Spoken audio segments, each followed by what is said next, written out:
What's going on? This is Ryan with Automatic Comics, and up next I'm going to talk about a surprising sale I just saw and why it's important to be careful of FOMO or fear of missing out when bidding in an auction. Stay tuned.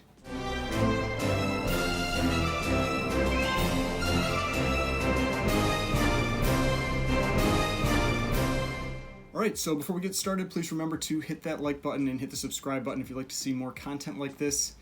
So what I'm talking about right now is the Promise Collection Pedigree.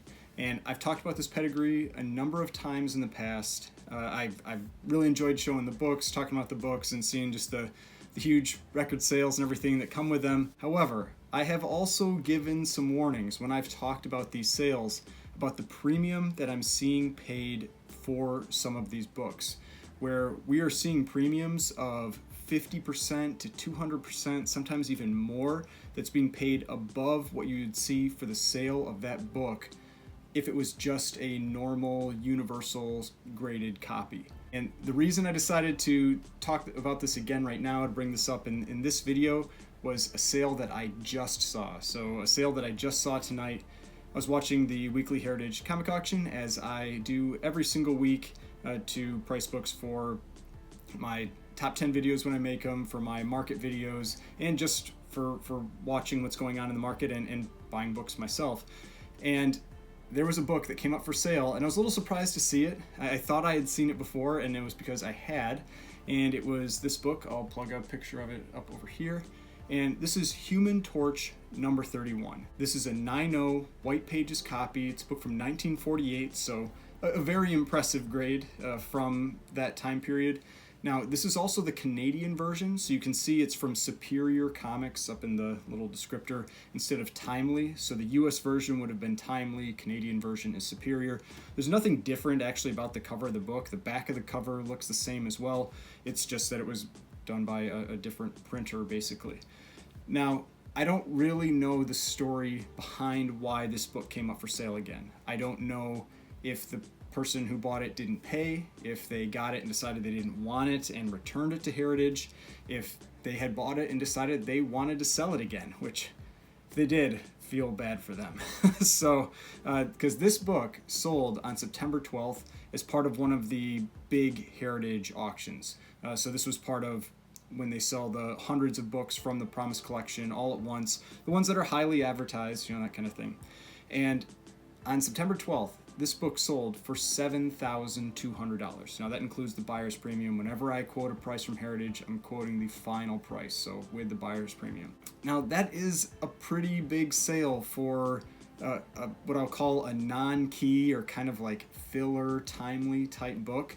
And so what I mean by that, it's not a World War II cover. It's post-World War II. It's 1948.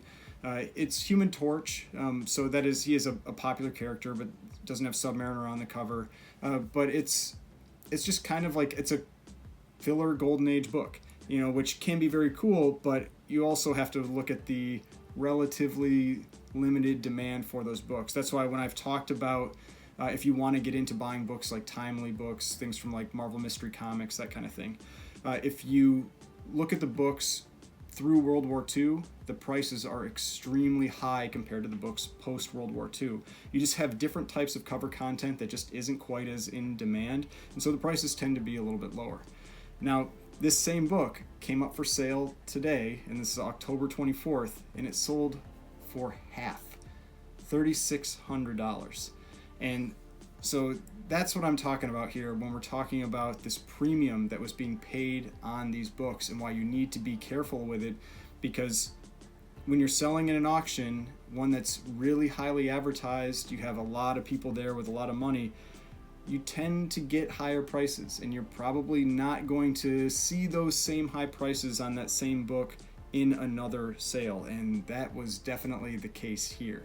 Now, I've actually bought a Promise Collection book myself. I showed it in one of my other unboxings. I've got it right here. So this is Pep Comics number 50, and not like a super high grade, like one of their 9.8, 9.6 type books, but a 6.5, just kind of like a cool Archie and Veronica cover.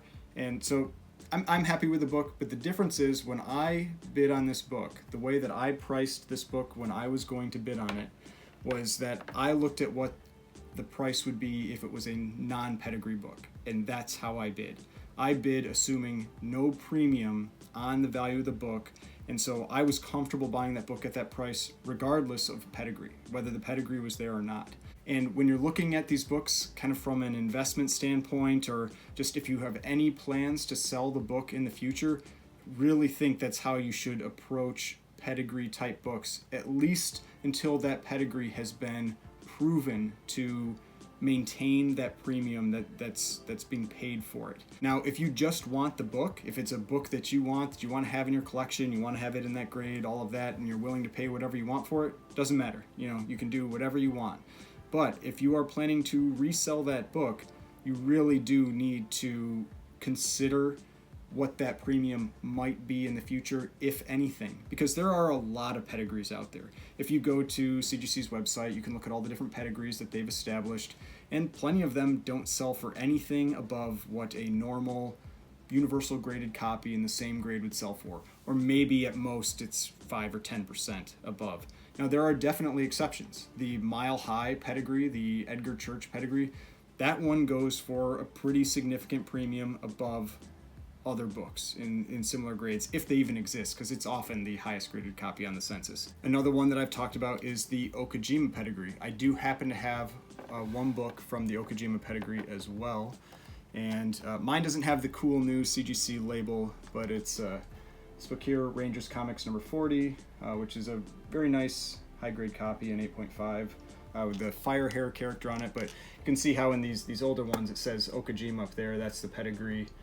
But if I sent it in to get regraded, not regraded, but reslabbed, they would put the new label on it. But I mean, it's a beautiful book. I love this book. but the Okajima pedigree, which this one comes with this little certificate as well, that was from Heroes Comics, who was one of the people who had gotten these books early on and was partly responsible or largely responsible for establishing that pedigree. That pedigree goes for a huge premium over the non-pedigree equivalents of that book. And so there are some pedigrees out there that definitely sell for premiums. The Cosmic Airplane one definitely does as well. But you'd have to go through them and find which ones really do and which ones don't. And right now, with the Promise Collection pedigree, we don't know. It's very early on with that pedigree. It's about 5,000 books, and we've maybe only seen 800 or so of them sell. And so there's a lot of books still to come out from that pedigree, and it's still very new. It wasn't even released until just this year, so you really don't know what the long-lasting premium is going to be, if any, for that pedigree. So just something where I want to give a cautionary warning, cautionary tale, that try not to let the excitement of the auction get the better of you. I know it can be tough.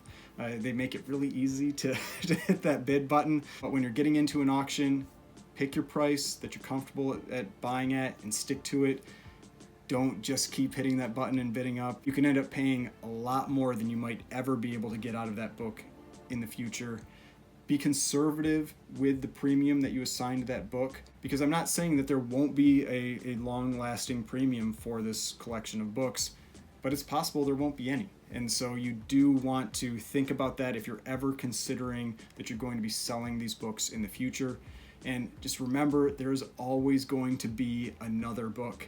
There's always going to be other books out there. There are tons of books. It's not the end of the world if you miss out on a book that you're looking to pick up. Now, I have seen some of the Promise Collection books come up for sale on places like Instagram and eBay after they've been sold through Heritage, but I have not seen any of them sell yet. So again, just be wary of the premiums that are currently being paid for the pedigree. There's no guarantee that they'll continue, and so if you're looking to price books, if you're looking to pick up books, try to consider what the book would sell for if it wasn't a pedigree, if it was just a standard universal graded copy, and try to evaluate the price from there. Now, a lot of them are difficult to do that with because they're graded so high that there aren't a lot of comparisons, but you do the best you can when you're trying to estimate the prices of some of these really rare books. So I hope this video was useful, maybe helpful if you're in the market to pick up any of these pedigree type books. If If you found this video interesting, please hit that like button, hit the subscribe button if you'd like to see more content like this. I've got more videos over here if you'd like to watch some of my other videos, and the subscription button right here if you'd like to subscribe to the channel. I would really appreciate it, and I will see you in the next video.